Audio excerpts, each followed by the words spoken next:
Jamaah.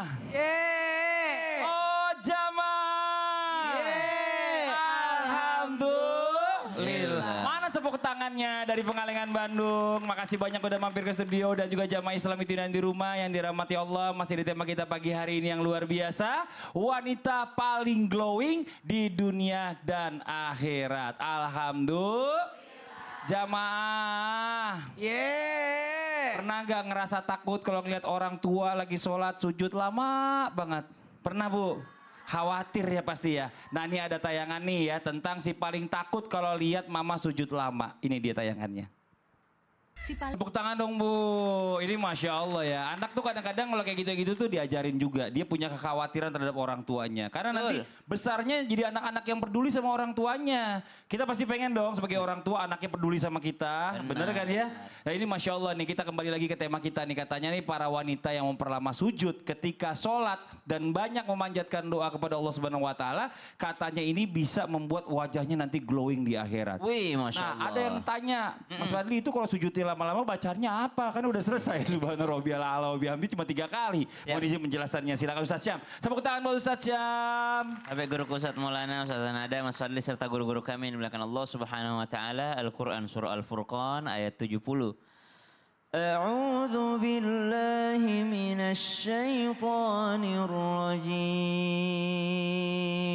Allah Illa man taba wa amana wa amila amalan salihan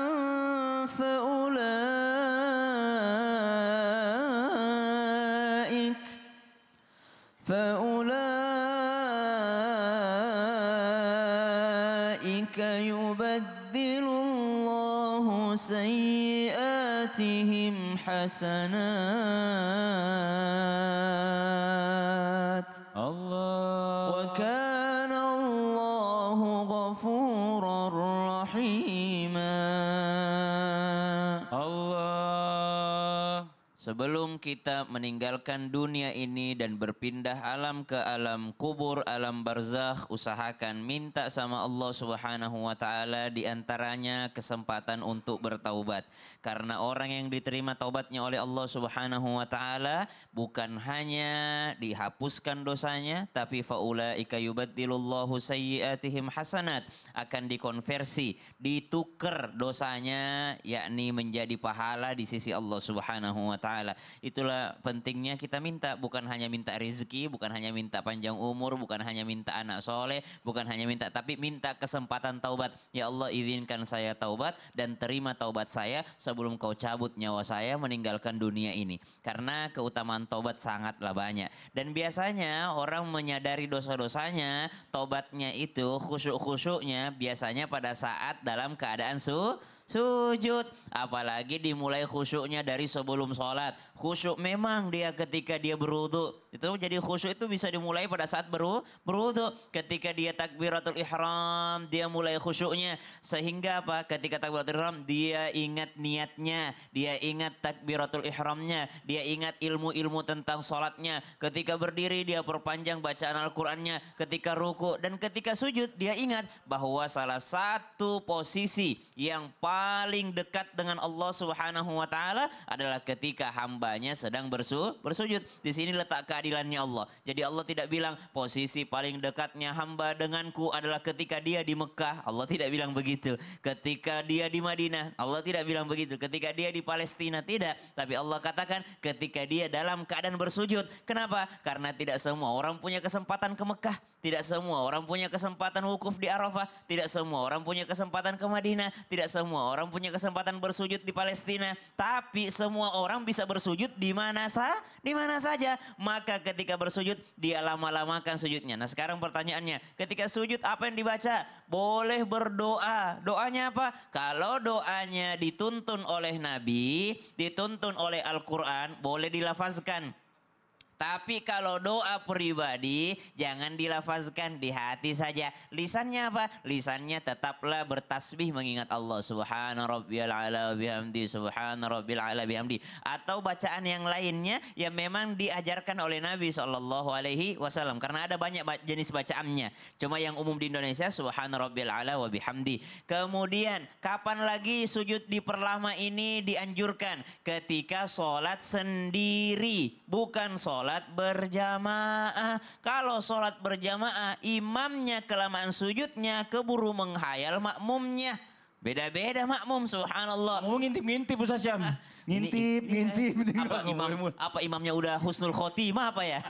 Jadi bukan hanya anak yang overthinking sama mamanya kalau kelamaan sujud. Makmum juga overthinking sama imamnya kalau kelamaan sujud imamnya. Ini apa udah husnul khotimah imam saya depan saya ini. Masih nafas gak nih imam nih gitu kan. Ngintip-ngintip kita lagi sujud. Udah siap-siap ganti dia. Jadi dianjurkannya ketika dia sholat sendiri. Masya Allah. Dan dianjurkannya ketika sholat sunnah. Kenapa? Karena keburu digangguin setan kalau sholat wajib itu kan sayang. Benar. Sholat sendiri, sholat sunnah, dan juga dianjurkan untuk membaca bacaan yang dituntun oleh Nabi SAW. Masya Allah. Makasih banyak Ustaz Syam. Sama-sama. Tepuk tangan buat Ustaz Syam. Iya. Wah, udah maju Ustaz nih. Berarti dia udah ngeker nih. Ada yang mau ditanya sama Ustaz. Ada. Tapi sebelumnya masuk dulu ke segmennya. Kita masuk dulu ke segmen Ustaz bertanya, kami menjawab. Yang paling mana? glowing di Yang paling glowing. ada lah. Yang mana? Coba. Waduh, luar biasa. Ibu boleh berdiri, Bu? Nah, perkenalkan dirinya boleh? Assalamualaikum Assalamualaikum warahmatullahi wabarakatuh. Waalaikumsalam warahmatullahi wabarakatuh. Nama saya Wiwin. Ngomong kenceng Bu, ngomongnya Bu. Ibu jangan bisik-bisik sama saya, ya kenceng aja kan pakai mic. Nama saya Ya, kecil lagi. Ibu Wiwin Ya. Ibu dari Wiwin. Majelis Salim Ahbabur Rasul Wal Hidayah Bandung Pangalengan. Oh, tepuk tangan buat Ibu Wiwin. Saya mau nanya, Mau Bu. nanya apa Ustadz Maulana? Ibu kalau bersedekah biasa niatnya buat apa? Buat beramal, Buat beramal.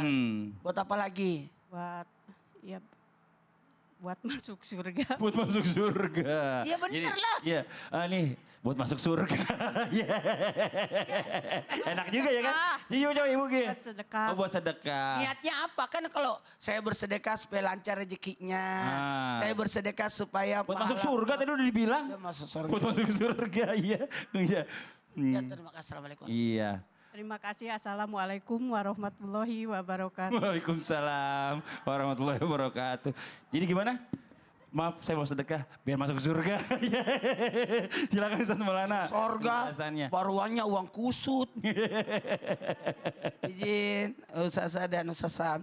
Begini, ternyata sedekah juga bisa membuat glowing. Karena ketika orang bersedekah seakan-akan memberikan cahaya pada dirinya. Coba lihat muka-muka orang yang suka bersedekah. Orang yang dermawan itu gimana mukanya? Glowing. Kenapa glowing? Cahaya, senyuman. Makanya orang pelit itu akan disetrika wajahnya. Apanya disetrika? Dahinya orang yang pelit itu. Hartanya akan dijadikan setrika untuk menyetrika 3 anggota tubuhnya. Yang pertama dahinya. Karena suka berkerut kalau ada yang nagih sumbangan. Datang lagi. Apalagi sisinya. Kenapa? Karena kalian dia pura-pura nggak lihat. Atau ini lagi satu lagi yang ketiga, belakangnya. Karena lari kabur kalau ada yang nagih sumbangan. Harusnya kita banyak-banyak bersedekah. Karena barang siapa dengan ikhlas dan niat baik dapat cahaya menerangi jalan hidupnya bagi orang yang suka bersedekah. Ingat Bu, sedekah itu cahaya. Sedekah itu penerang, sedekah itu penolak bala, sedekah itu mendatangkan banyak kebaikan. Orang yang suka bersedekah dicintai oleh Allah, dicintai manusia, dekat dengan surga, jauh dari neraka. Tapi bagus tadi niatnya Ibu. Tanpa Ibu berniat untuk masuk surga, sedekahnya Ibu sudah membawa Ibu ke surga. Iya, siapa yang bayar bisnya tadi yang traktir temannya? Patungan Ustadz. Patungan. Masing-masing. Ada nggak yang bayarin temennya? Bayar masing-masing. Lain Bayarin kali ibunya paling, bayarin ibunya. Iya. Kan ada anak sama ibunya. Ada yang dibayarin di sini. Oh ada yang dibayarin. Ada. Saya tahu orangnya. Yang mana? Ini dia.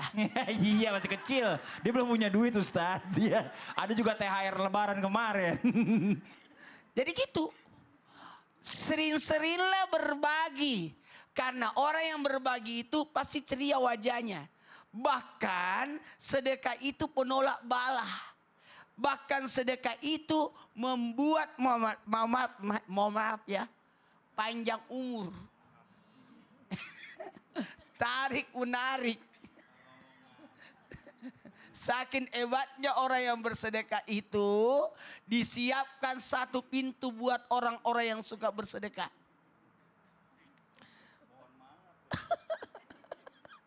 Orang yang suka bersedekah, coba lihat, bagus gak wajahnya? Tapi orang pelit, senang gak? Senang gak? Enggak. Sini Dedek. Dek, mohon maaf, senang gak sama orang yang suka bersedekah? Senang. Yang pelit? Enggak. Enggak, masih kecil udah tahu. Udah tahu. Apalagi ntar udah gede, makanya cari suami nanti yang rajin sedekah. Siapa namanya Dek? Queen. Queen, tepuk tangan dong buat Queen. Boleh duduk lagi sayang nak, Queen. Masya Allah. Makasih banyak Ustadz Maulana. Kita mau lanjut lagi nih ya. Masih banyak nih ya, ini kita rundown acaranya. Makasih ya. Tepuk tangan sekali lagi buat guru kita Ustadz Maulana. Oke, kita mau kasih kesempatan lagi jamaah buat curhat. Tapi sebelumnya kita kembali dulu ke segmen Curhat dong Ustadz. Iya, kami curhat. Yang mau curhat boleh silakan angkat tangannya. Yang mana ini? Sebentar. Dari sebelah sini lagi. Coba mana? Ibu, ayo boleh. Ya.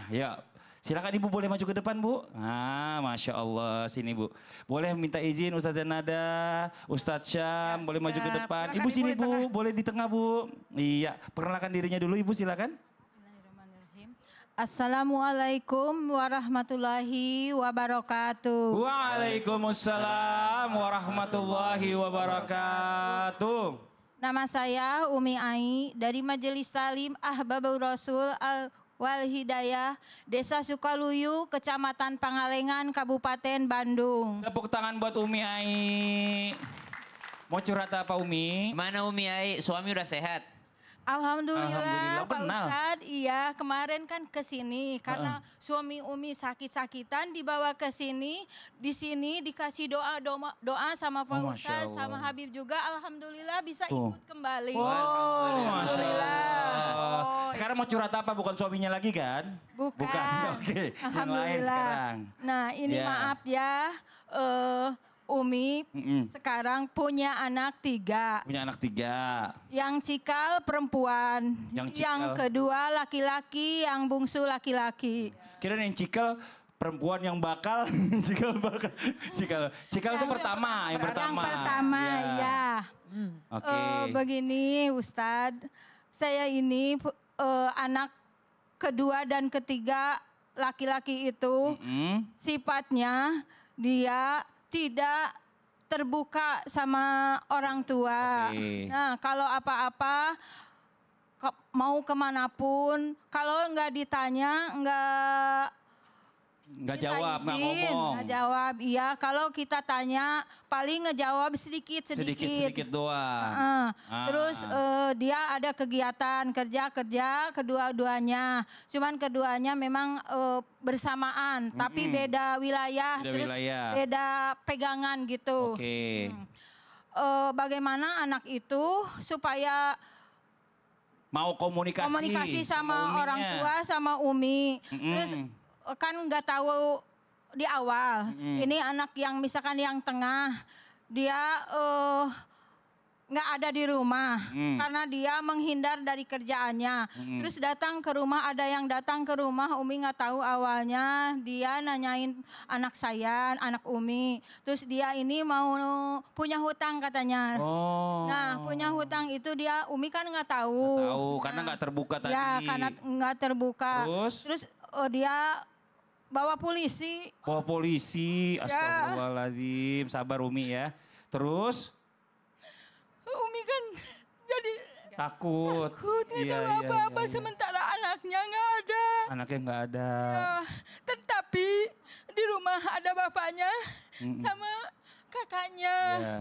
Terus dia bilang ke Umi lagi di luar, lagi di puskesmas, lagi bawa anak orang yang sakit, Umi antar. Terus dia, Mama katanya gini-gini, Umi jadi merinding gitu. Mama bukannya apa-apa katanya, itu anak yang tengah itu punya hutangnya bukan dia yang hutang, tuh kan dia ada bosnya.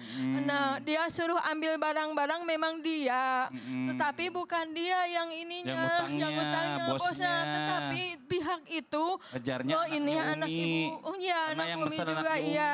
Umi yang datang. Nah gitu Umi jadi Oke, takut. Umi tenang dulu sekarang, tarik nafas dulu. Coba ini, memang anak laki ini dan perempuan beda Bu. Secara komunikasi sama orang tua mungkin bisa sedikit ditenangkan nih Ustazah Nada nih. Iya, Masya Allah.